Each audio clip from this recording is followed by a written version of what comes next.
Escobar, a ruthless killer, escaped from his own luxury prison when authorities tried to transfer him to another jail. Colombian President Cesar Gaviria says, should Escobar surrender, the government will guarantee his life and a fair trial. Chaotic scenes at the funeral service for Pablo Escobar. Drug trafficker, billionaire, killer, but a hero to thousands in his home city of Medellin. Imagine a man so rich that he didn't count money. He weighed it in kilos. A man who ordered bomb blasts that killed hundreds, yet was loved by the poor. A man who built his own prison and ruled it like a king.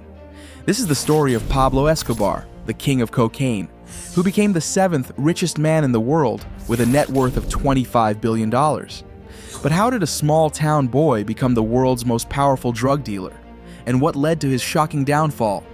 Let's dive into the wild life of Pablo Escobar. Pablo Escobar wasn't always the king of cocaine. He started as a small-time thief, stealing cars and selling fake diplomas. But Pablo had big dreams. He wanted to be rich, no matter what it took. So he turned to kidnapping. He would kidnap wealthy businessmen, demand huge ransoms, and often kill them even after getting paid, just to prove a point. By the age of 22, Pablo was already a millionaire, but this was just the beginning. In the 1970s, Pablo discovered the gold mine of cocaine. He started small, smuggling drugs in car tires and TV sets. But soon, he built an empire that would make him one of the richest men in the world. Ever wondered what drives someone to become a criminal mastermind? Was it greed, power, or something deeper? Let me know your thoughts in the comments. At his peak, Pablo Escobar was earning $420 million every week. That's right, every week. He controlled 80% of the global cocaine trade, and his Medellin cartel was unstoppable. Pablo was a genius when it came to smuggling. He used submarines, private planes, and even hidden compartments in fish to transport drugs. But Pablo wasn't just about business. He lived like a king. He built a massive estate called Hacienda Nápoles,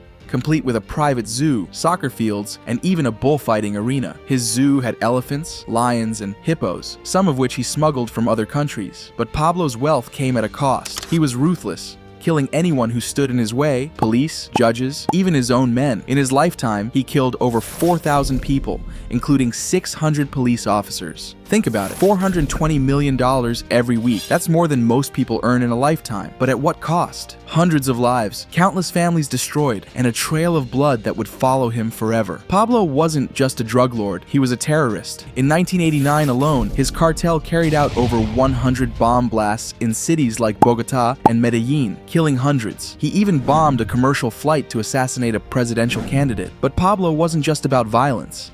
He also played politics. In 1982, he was elected as an alternate member of Colombia's Congress. He used his position to protect his drug empire, even becoming the official representative of Colombia in Spain. But his political career didn't last long. When his crimes were exposed, Pablo resigned and went back to his life of crime. Do you think Pablo Escobar genuinely cared about the poor, or was it all a strategy to gain power? Let's discuss in the comments. Pablo's empire began to crumble when the Colombian government, with help from the US, declared war on him. His rivals, the Cali cartel, also turned against him. In 1991, Pablo surrendered, but on his own terms. He built his own prison, La Catedral, which was more like a luxury resort. From there, he continued to run his drug empire. But when he tortured and killed 2 of his own men, the government decided enough was enough. Pablo escaped, but his luck ran out on December 2nd, 1993. Colombian police tracked him down using a signal from his phone call to his wife. In a dramatic shootout, Pablo Escobar was killed. Some say he was shot by police, while others believe he took his own life to avoid capture. Imagine being so powerful that you build your own prison, only to lose everything in the end. Was Pablo Escobar a hero, a villain, or both? Let me know what you think. Pablo Escobar's life was a roller coaster of power, wealth, and violence. He was a man who had it all: